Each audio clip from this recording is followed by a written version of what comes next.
अच्छा, आपको उद्धव का चाणक्य कहा जाता है? नहीं, मैं चाणक्य नहीं हूँ। चलिए, एडवाइजर कहा जाता है? नहीं, कुछ नहीं हूँ। कंसल्टेंट कहा जाता है? मैं पार्टी का एक सिपाही हूँ बस। चलिए, उनका उद्धव का एक सिपाही कहा जाता है, तो क्या आप राहुल के भी सिपाही बनेंगे?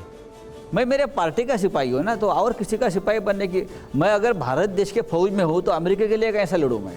अच्छा, मुझे एक बात बताइए, भारत जोड़ो यात्रा में आप शामिल हुए, जरूर। तो आपने कुछ गाइडेंस, कुछ ज्ञान दिया राहुल को?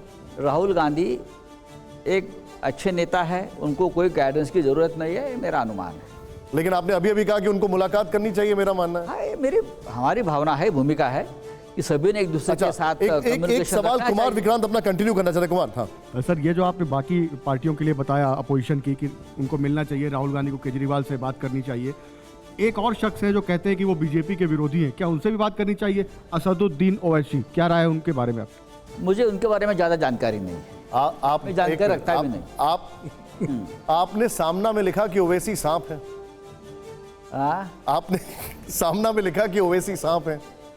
ओवैसी सांप है, सांप, साफ स्नेक, सांप हाँ लिखा होगा।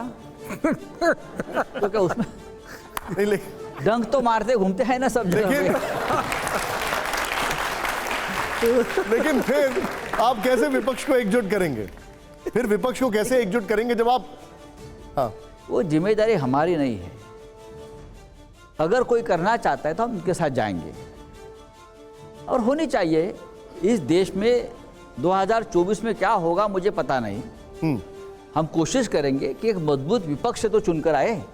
हम चाहेंगे कि सत्ता में आए हम लोग, लेकिन आज की जो सरकार, आज की जो सत्ताधारी है, आज की जो मोदी शाह की गवर्नमेंट है, वो तो यहाँ विपक्ष का नामो निशान मिटाना चाहते हैं। नहीं तो फिर विपक्ष का नेता कौन होगा?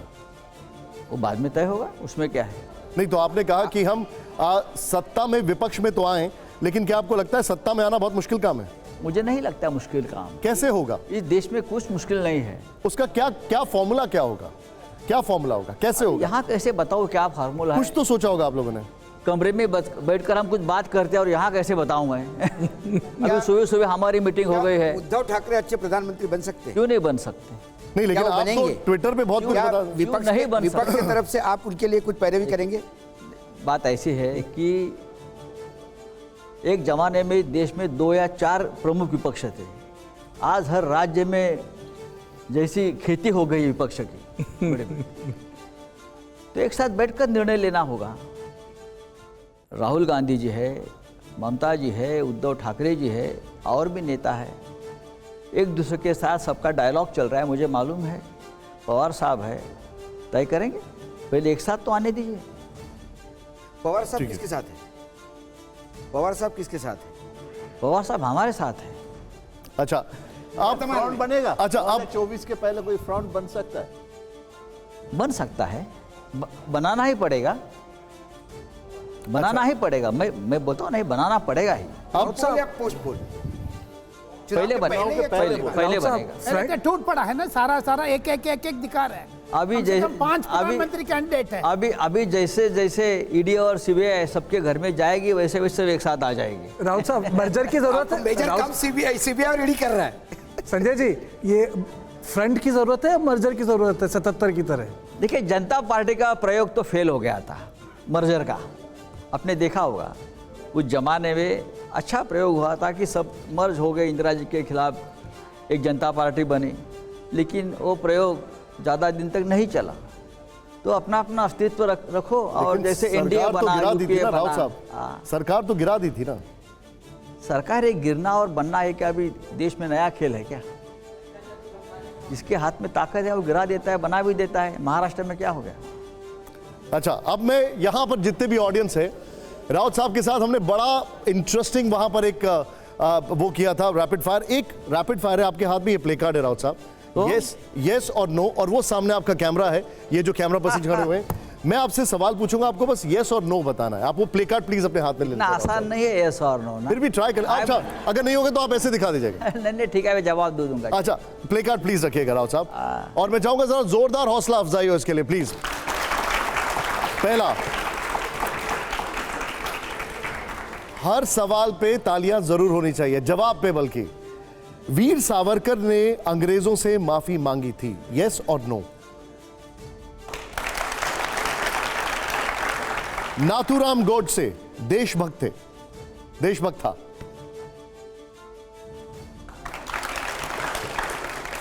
लेकिन पहले तो लाइन कुछ और थी आपकी।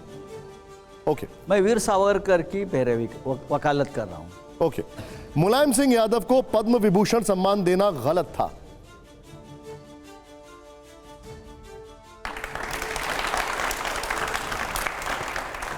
मुसलमानों से वोटिंग का अधिकार छीन लेना चाहिए।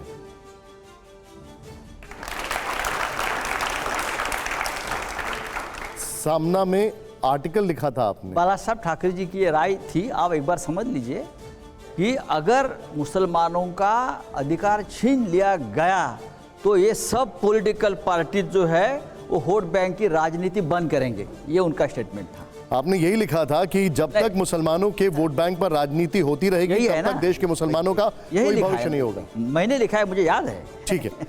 अब उद्धव ठाकरे को भविष्य में बीजेपी से गठबंधन नहीं करना चाहिए। संविधान से सेक्युलर शब्द को हटाया जाना चाहिए।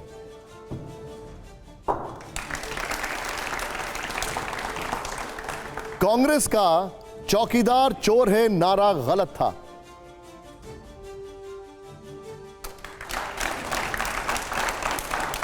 मैं आपको एक बाइट सुनाना चाहता हूं। पहले इस सवाल पर एक बाइट सुनाना चाहता हूं। जरा आइए यहां पर, और इसके मैं एक जवाब भी लूंगा। अभी 2 सवाल और बाकी है, लेकिन प्ले ऑन करें यहां पर। ये जो एक बाइट थी, जरा जोर से, और स्पीकर का वॉल्यूम जरा लाउड रखिएगा यहां पर, प्लीज बताइए। राफेल का मुद्दा पूरी तरह से देश की जनता ने नकार दिया है और चौकीदार बहुत ही विश्वसनीय है, हम उसके ऊपर भरोसा कर सकते हैं, इस प्रकार का निर्णय दिया है। वो अब पूरे देश को, चाहे अपने हो या चाहे विरोधी हो, ये अब स्वीकारना पड़ेगा। अब संजय जी इतना बदले बदले से अंदाज नजर आते हैं, क्या मामला है? वो सरकार से बाहर नजर आते हैं। तो क्या हो गया? बदलाव तो जरूरी होता है राजनीति में और प्रकृति में, तो गलत क्या है? अच्छा, तो फिर इस बदलाव के बाद फिर भाजपा के साथ जाना भी एक बदलाव होगा, समय की मांग हुई तो। मैं अभी बोल रहा हूं कि नहीं। अच्छा, मेरा अगला सवाल, संजय जी वो प्लीज जरा प्ले कार्ड ले लें। 2 सवाल और बाकी हैं। कश्मीर को पूर्ण राज्य का दर्जा मिलना चाहिए, यस और नो?